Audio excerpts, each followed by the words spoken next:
رسولاللہ کے ساتھ وفاداری ہے۔ یہ میدان ہے، دشمن مقابلے میں آیا، غور سے ان باتوں کو سنیے گا، دشمن میدان میں آیا اور 1000 کا لشکر ہے، زرائیں پہنی ہے، تلواریں ہاتھ میں ہیں، نیزے ہاتھوں میں، تیر ہاتھ میں ہے، اور ادھر صحابہ تو 2 گھوڑے ان کے پاس، چند تلواریں ان کے پاس، لیکن یہ کھڑے ہیں۔ حضور نے مہاجرین سے پوچھا، مہاجرین تم کیا کہتے ہو، تم کیا کہتے ہو، کیا کیا جائے؟ سب سے پہلے جو بولے وہ حضرت صدیق اکبر ہیں۔ کہنے لگے اللہ کے نبی ہم آپ کے ساتھ ہیں، اللہ نے جو حکم آپ کو دیا ہم آپ کے ساتھ ہیں، ہم آپ کا ساتھ دیں گے، آپ حکم الہی پہنچائیے، آپ ہمیں اپنا ساتھ پائیں گے۔ دوسرا جو بولا اس کا نام عمر فاروق ہے، انہوں نے بھی کہا اللہ کے نبی عمر بھی آپ کے ساتھ ہے، ہم آپ کا ساتھ دیں گے، آپ کے دشمن کے مقابلے میں ہم آئیں گے۔ جنہوں نے بدر کے میدان میں سب سے پہلے نبی کے ساتھ دینے کا اعلان کیا،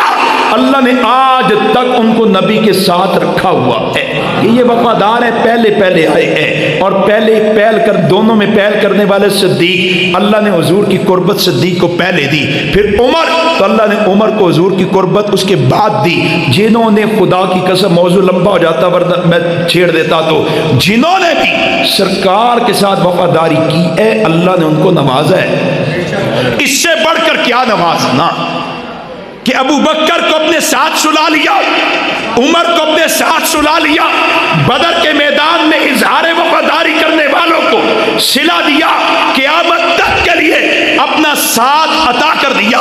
یہی میدان آپ نے انصار کی طرف دیکھا تو حضرت سعد نے کہا اللہ کے نبی آپ ہمارا ارادہ پوچھتے ہیں تو سن لیجئے، ہم نے آسمان والے رب کو نہیں دیکھا، آپ نے فرما دیا مان لیا، ہم نے فرشتوں کو اترتے نہیں دیکھا، آپ نے فرما دیا مان لیا، رب کعبہ کی قسم حکم کیجئے اپنی سواریوں کو سمندروں میں ڈال دیں گے، حکم کیجئے اپنی سواریوں کو پہاڑوں کے ساتھ ٹکرا دیں گے۔ حضرت مقداد بھی کھڑے ہوئے اور بازبان حال کہنے لگے اللہ کے نبی بھی تلواروں والے سامنے ہے، چلائیں گے گردنیں اتر جائیں گی، بازو کٹ جائیں گے، لیکن ہم یہ بھی جانتے ہیں ہم نے آپ سے مینا کی رات وعدہ کیا تھا، آپ نے وعدہ لیا تھا کہ آپ کے ساتھ ہم نے وفا کرنی ہے، آپ کا دفاع کرنا ہے۔ اب ہم آپ کو قوم موسیٰ کا جواب نہیں دیں گے، ہم نہیں کہیں گے آپ اور آپ کا رب جا کے لڑے، ہم تو آپ کے دائیں سے بائیں سے آگے سے پیچھے سے لڑیں گے، اپنی عورتیں بیوہ کروا جائیں گے،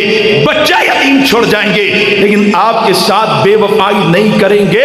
یہ بدر والے وفادار تھے، ڈٹ گئے، اللہ نے ان کی شان مقام بڑھا دیا ہے، بڑھایا، اور اتنا بڑھایا کہ کہا یہ کوئی بھی جرم کرے سارے جرائم معاف ہیں، کوئی ان پر تنقید نہیں کر سکتا۔ حضرت حاطب انہوں نے جب رکا کسی عورت کو دیکھ کے مکہ والوں کو روانہ کیا تھا فتح مکہ سے پہلے، تو حضرت عمر کو پتہ چلا، حضرت عورت پکڑی گئی، لمبا واقعہ، پکڑی گئی، حضور کے پاس آئی، پوچھا کس نے رکا دیا، کہتی حاطب نے۔ یہ مخبری ہے نبی کی، نبی کے راز کو فاش کرنا ہے۔ حضرت عمر نے سنا حاطب نے دیا، تلوار نکال لی، میں حاطب منافق کی گردن اتاروں گا۔ نبی جی نے فرمایا عمر حاطب اہل بدر میں سے ہے، حاطب اہل بدر میں سے ہے، اللہ نے بدریوں کا سب معاف کر دیا ہے، بدریوں کا، اور وہ کوئی سازش بھی نہیں تھی، منافق بھی نہیں تھے، مومن تھے، بس چاہت کیا تھی کہ وہاں پہ بچے رہتے ہیں، بیوی رہتی ہے، نبی جی کے ساتھ نصرت کا وعدہ ہے، مکہ تو آ گیا لیکن میرے بیوی بچے پہ بچ جائیں تو 2 نفع ہو جائیں گے، تو بہرحال بدریوں کی شان بڑھ گئی۔ آپ احد میں آئیے، احد کے سارے صحابہ جانثار تھے، مل کے بولیے سارے صحابہ جانثار، سارے صحابہ جانثار، اور سارے صحابہ وفادار۔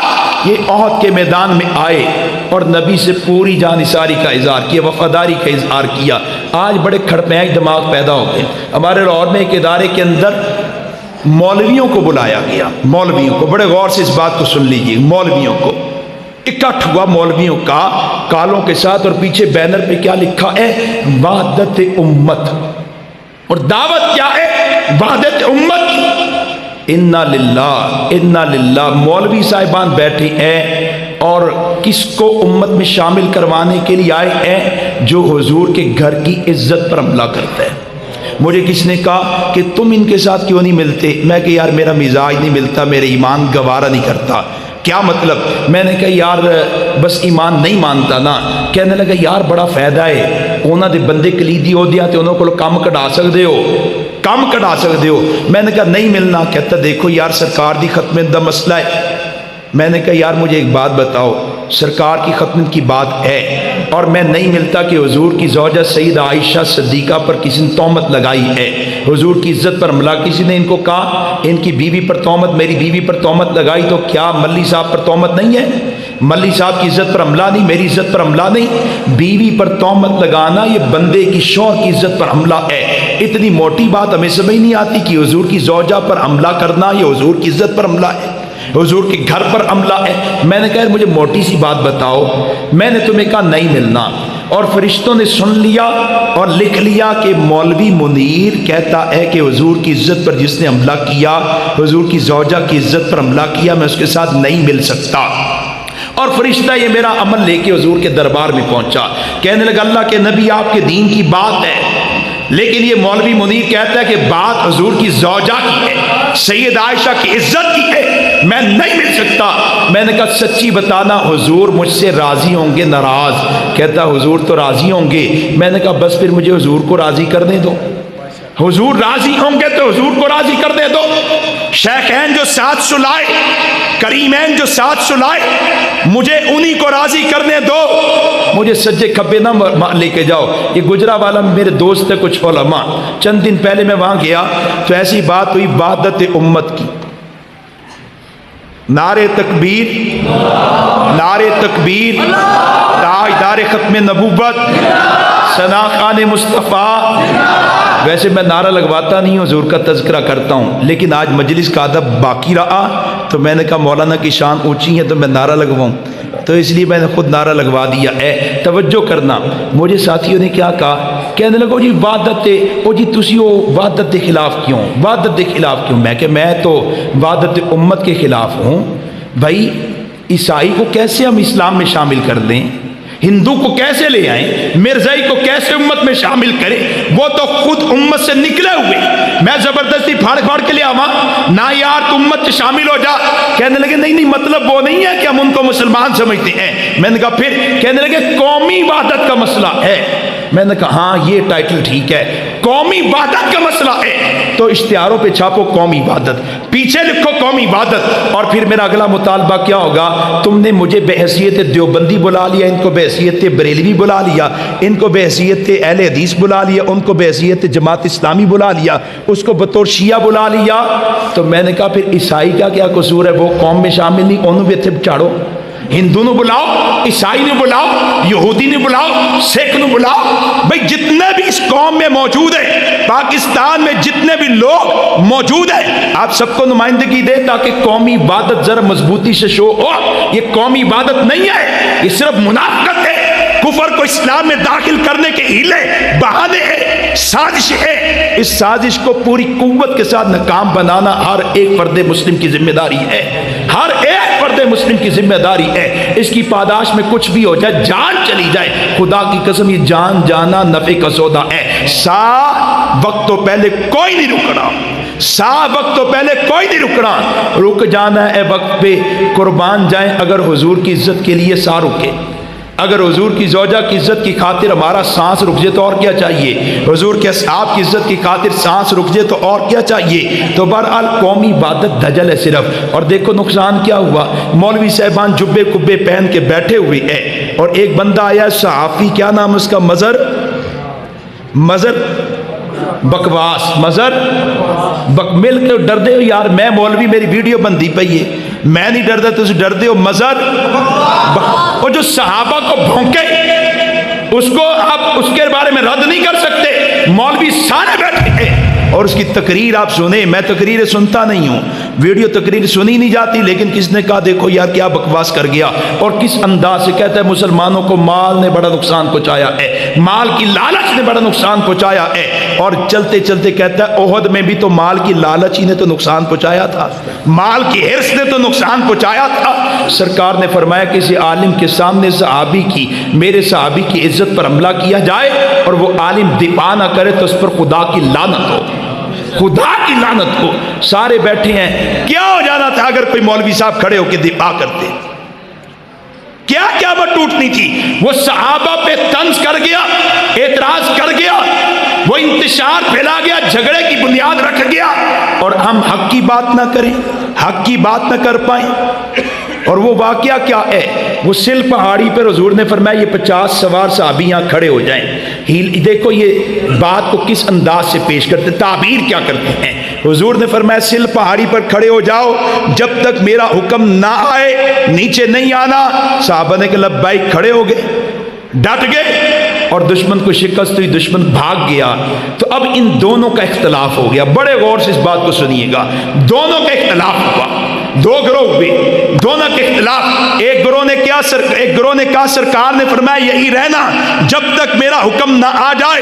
دوسرے گروہ نے کہا وہ حکم حضور کا پورا ہو چکا ہے، ہم ڈٹے رہے ہیں، دشمن تو بھاگ گیا ہے، اب اللہ کا دوسرا حکم ہماری طرف متوجہ ہو چکا ہے۔ کون سا؟ کہتے وہ دیکھو نیچے مال غنیمت پڑا ہے جو مسلمانوں کا اجتماعی مال ہے، اس کو جا کے اکٹھا کرنا ہماری ذمہ داری ہے۔ یہ مال غنیمت اجتماعی مال ہے، یہ پہاڑ والے مجاہدین کا مال نہیں ہے۔ جیسے دیکھو میں بات کر رہا، میرا موبائل گر گیا، مولانا نے موبائل پکڑا اپنے پاس رکھ لیا، بیان کے بعد مجھے لٹایا یا ابھی مجھے دے دیا، تو آپ کیا کہیں گے؟ مولانا نے موبائل اٹھایا لالچ کی وجہ سے، اپنا سمجھ کے، حفاظت کے لیے، مسلمان کا مال محفوظ رہے اس لیے موبائل اٹھا لیا، مسلمان کا مال محفوظ رہے اس لیے مال اٹھا لیا، اللہ کا حکم پورا کیا۔ صحابی جو سل پہاڑی سے نیچے آئے وہ اللہ کے حکم کو پورا کرنے آئے کہ مسلمانوں کا اجتماعی مال پڑا ہے، اس مال کو اکٹھا کر لے۔ وہ بھی جانتے کہ ہمارا مال نہیں ہے، لیکن جانتے ہیں بیت المال ہے، بیت المال کا اجتماعی مال ہے، ہماری ذمہ داری اس کی حفاظت کرنا۔ اصل تعبیر وجہ تو یہ تھی، سزا ملی ہے کیوں؟ تم نے اجتہادی خطا بھی کیوں کی ہے؟ اور پھر قرآن چوتھا پارہ بار بار اللہ کہتے ہیں اور بڑے درجے تمہارے، بڑے درجے تمہارے، ہم نے تمہیں پھر تمہیں پرکھا، تمہیں پھر مضبوط پایا۔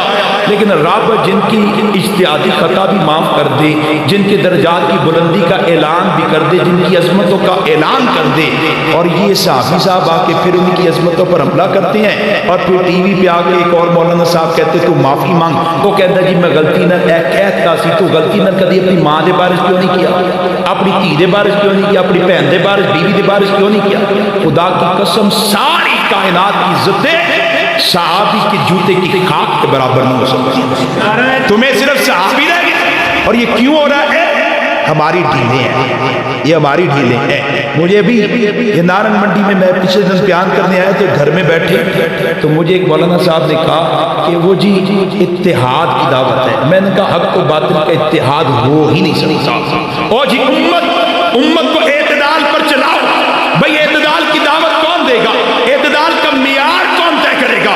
مولوی صاحب کریں گے، مفتی صاحب کریں گے، پیر صاحب کریں گے؟ اعتدال والا دین حضور لائے، اعتدال والی دعوت حضور نے دی، اور وہ اعتدال والے تھے، انہوں نے بتا دیا کفر کا اور اسلام کا اتحاد نہیں ہو سکتا۔ اعتدال یہ ہے، یہ تھوڑی کہ آپ گوبر اور گوں اور خوشبو کو اکٹھا کر دیں، پاکی نہ پاکی کو اکٹھا کر دیں، اور کہ اعتدال کی دعوت ہے۔ اعتدال کی دعوت رب کی وحدانیت کی دعوت ہے، رسول اللہ کی رسالت، ختم رسالت کی دعوت ہے۔ اعتدال کی دعوت صحابہ کی حجت ہونے کی دعوت ہے، معیار ہونے کی دعوت ہے۔ اعتدال کی دعوت ائمہ اربعہ کے ہونے کی دعوت ہے۔ حق کی دعوت دیں، یہ اعتدال کی دعوت ہے۔ باطل کی دعوت دیتے ہیں، قل یا ایھا الکافرون کا مفہوم بھی بگاڑ دیتے ہیں کہ قرآن نے کہا کافر ہو تسی کفر تے رہو، اسی اسلام تے رہندے ہاں۔ پھر کیا کہتے ہیں کہ اللہ نے کہا ہے نا کہ کافرانو نہ چھیڑو، وہ اپنے مذہب تے رہن، تسی اپنے مذہب پہ، بھائی یہ بات ہی نہیں ہے۔ آپ آیات کا شان نزول دیکھیں، کافر کہتے ہیں نبی جی کچھ اتحاد کی بات ہو جائے، محمد کچھ اتحاد کی بات ہو جائے، کچھ ہم چھوڑتے ہیں، کچھ تم چھوڑو، مل کے ذرا اکٹھے ہو کے چلے۔ تو قرآن نے کہا نا نا نا نا نا، باطل اور حق مل جائے یہ نہیں ہو سکتا، حق جدا ہے، باطل جدا ہے، تم باطل والے الگ رہو، ہم حق والے الگ رہیں گے۔ اگر حق کے ساتھ ملنا چاہتے ہو تو خدا کی قسم قرآن میں سرکار نے ایک ارادہ ہے، اور وہ حق کو قبول کر کے حق کی طرف مل جانا۔ باقی کچھ سیاسی معاملات ہوں، قومی معاملات ہوں تو میں ان میں مداخلت ہی نہیں کرتا. میں کہتا ہوں سیاست والے بڑے علماء ہیں، قوم کے بڑے رہنما ہیں، لیکن آپ مذہب کے نام پہ ہندو کو مسلمان نہ بنائیں، عیسائی کو مسلمان وحدت امت کے نام پر نہ بنائیں. اسلام کے اصولوں کی بنیاد پر مسلمان ہوگا، نہیں تو کچھ بھی نہیں ہے. تو بہرحال عہد میں آئے، سارے صحابہ وفادار ہیں، لیکن ان وفاداروں میں حضرت سعد کی وفاداری نمایاں ممتاز ہوگی، حضرت ابو دجانہ کی وفاداری نمایاں ہوئی، ممتاز ہوگی، حضرت طلحہ کی وفاداری نمایاں ہوئی، ممتاز ہوگی، حضرت زیاد کی وفاداری نمایاں ہوئی، ممتاز ہوگی، حضرت ابو طلحہ کی وفاداری نمایاں ہوئی. اس میدان میں سارے جانثار تھے، سارے وفادار تھے، جس کی جانثاری نمایاں ہوئی ہے وہ سارے صحابہ بھی ممتاز ہوا ہے. حضرت طلحہ کو دیکھی، ہاتھ کی رگیں کٹ گئی، انگلی کٹ کے نیچے گری، حضور کا دفاع کرتے انگلی کٹ کے نیچے گری تو سرکار نے اس کو کہا طلحہ اس انگلی کٹنے پر فقط بسم اللہ پڑھ دیتا تو اللہ کے ہاں تو اتنا بڑا مقام پا چکا تھا کہ ابھی ملائکہ بھی آنا تھا، تجھے اٹھانا تھا اور آسمان کی سیر کروانے لے جانا تھا. کام کیا ہے؟ نبی کی ذات پر پھیرو. حضرت زیاد نے حضور کی دعوت پر لبیک کہا. جب سرکار نے کہا صحابہ تم میں سے کون جوان، یہ حضور کے الفاظ ہے، تم میں سے کون جوان جو اپنی جوانی کا سودا مجھ محمد کے ہاتھ پہ کر دے.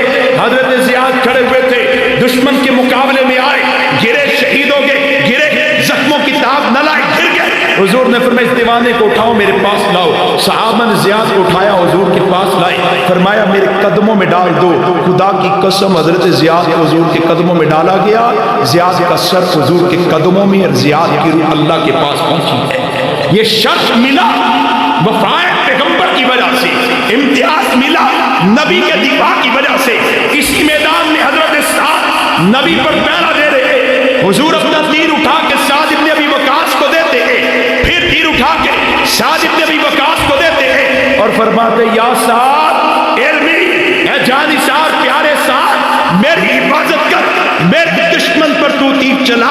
آپ تیر اٹھا کے سعد کو دیتے جاتے ہیں اور پھر ایک جملہ فرماتے ہیں جو جملہ ابو بکر نے بھی کہا، عثمان نے، علی نے بھی کہا، حضرت طلحہ نے، سارے صحابہ کہتے ہیں جب آپ پکارتے ہیں، آپ صحابی کو پکارتے ابو بکر، وہ جواب میں کہتے لبیک فداک ابی و امی. آپ پکارتے عمر، وہ جواب میں کہتے لبیک فداک ابی و امی. آپ پکارتے عثمان، وہ جواب میں کہتے لبیک فداک ابی و امی. ہر ایک صحابی کا نعرہ مستانہ یہ ہے، اظہار وفاداری کے لیے یہی جملہ بولتا ہے فداک ابی و امی. کا مطلب ترجمہ تو یہ میرے ماں باپ آپ پہ قربان، لیکن مفہوم میں صرف ماں باپ نہیں ہے. جب کسی پر ماں باپ بار دیے تو مال کب بچایا جائے گا، اولاد کب بچائی جائے گی، خاندان کب بچایا جائے گا.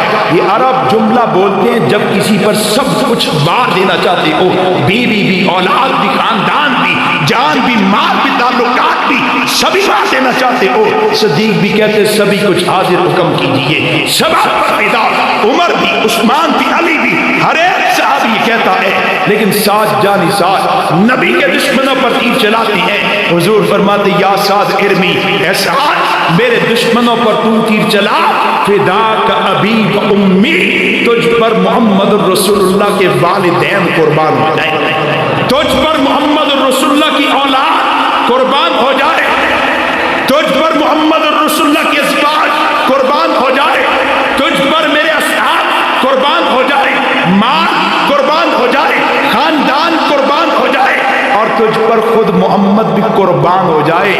حضرت صدیق اکبر نے کہا یہ جملہ سرکار نے کسی کو کہا تو حضرت سعد ہے.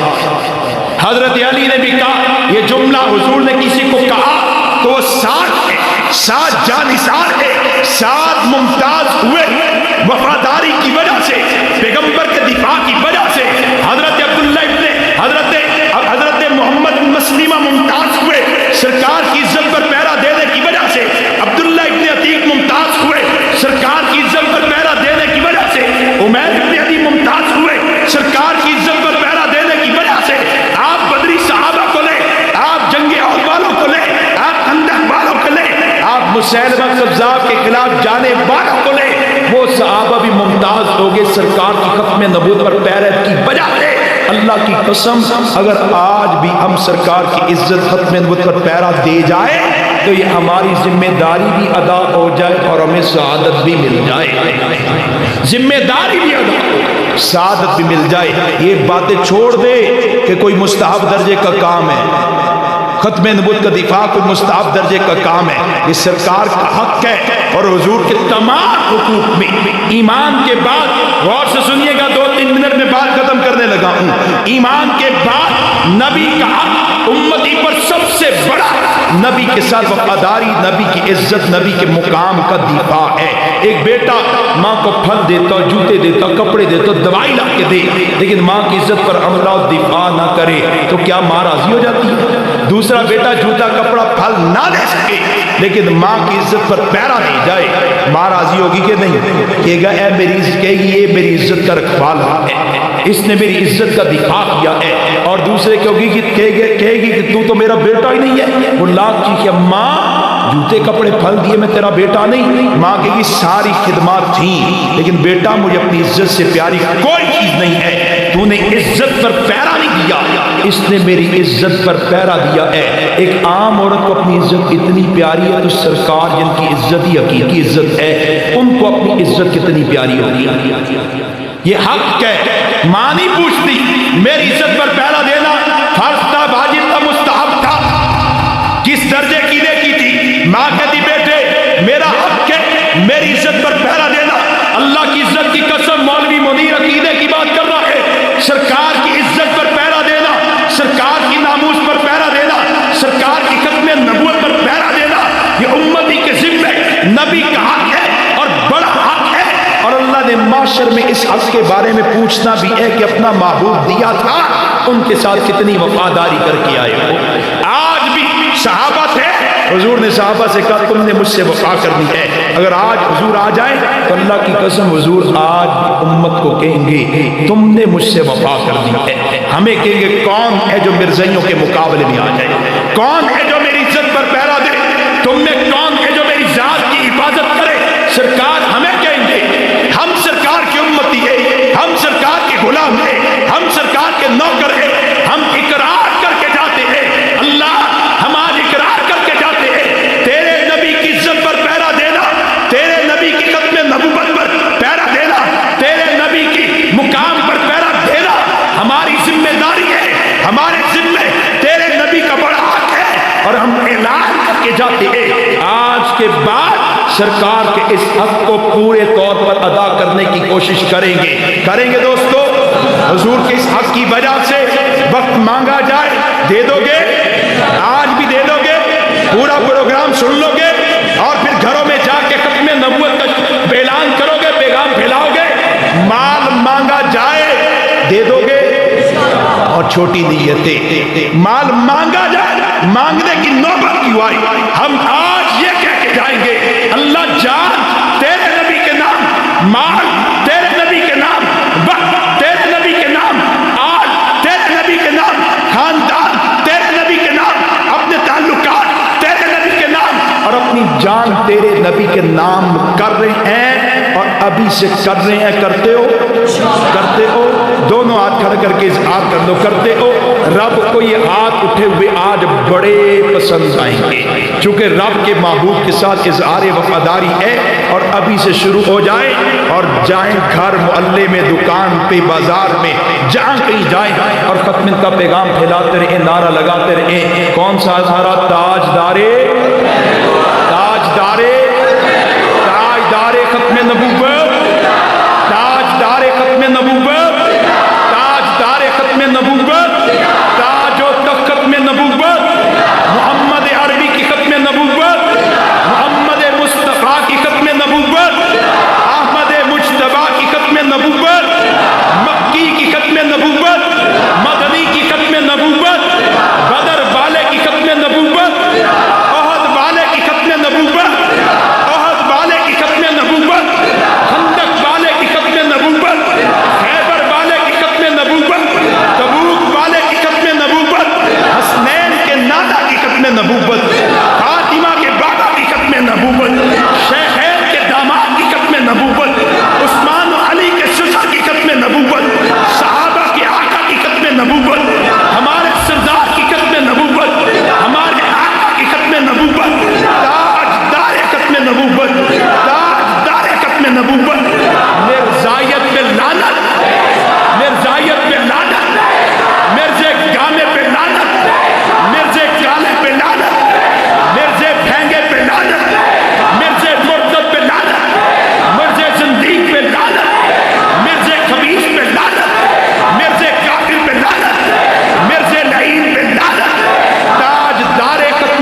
ایمان بڑھتا رہے گا، نبی سے قربتوں کا محبتوں کا تعلق بڑھتا رہے گا۔ آمین وما علینا الا البلاغ۔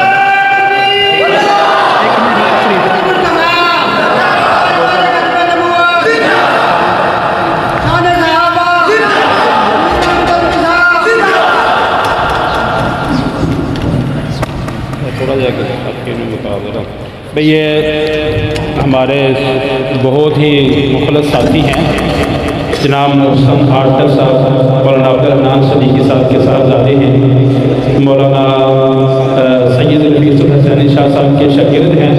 انہوں نے سوچا کہ مہمان آ رہے ہیں، ان کو ہدیہ بے مثال سا اپنے ہاتھ سے تیار کر کے انہوں نے یہ سوجنی تیار کی ہے۔ مولانا محسن آرٹر صاحب پورے ناروال کے اندر ان کا ایک نام ہے، اللہ تعالیٰ نے ان کو ہنر دیا ہے اور مسلک کے حق کے خادم بھی ہیں، علماء کے خادم بھی ہیں۔ اللہ تعالیٰ ان کے بزرگوں کے علم میں عمل میں برکت عطا فرمائے۔ باقی مہمانوں کے لیے بھی انہوں نے صدر تیار کی، اور ساتھ ہی جو ہے ہمارے جو شناخواں ہیں جناب ملک مبشر صاحب، وہ بھی تشریف لے آئے، اور ان کو بھی بزرگ ان کے والد مولانا عبدالرحمن صاحب اپنے ہاتھ سے جو ہے وہ گفٹ دیتے ہیں۔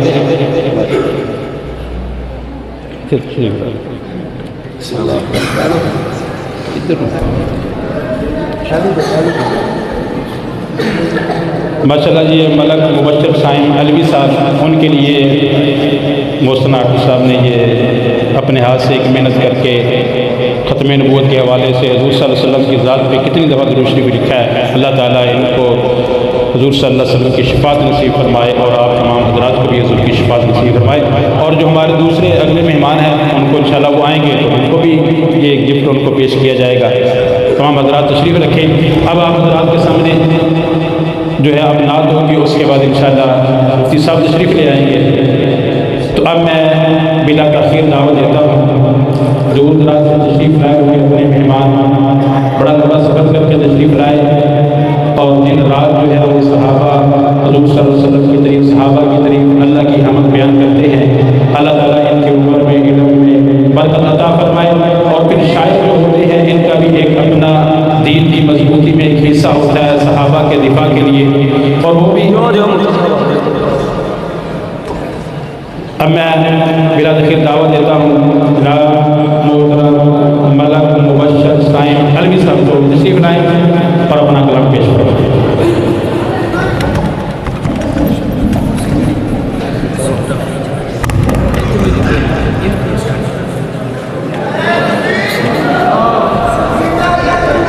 زندہ باد نعرہ تکبیر، نعرہ تکبیر، شان رسالت، شان صحابہ، مقام صحابہ، عظمت صحابہ، جناب حضرت مولانا مفتی عبدالوہاب قریشی صاحب، جناب مفتی عبدالوہاب قریشی صاحب، عقیدہ حیات النبی، عقیدہ حیات النبی، نعرہ تکبیر۔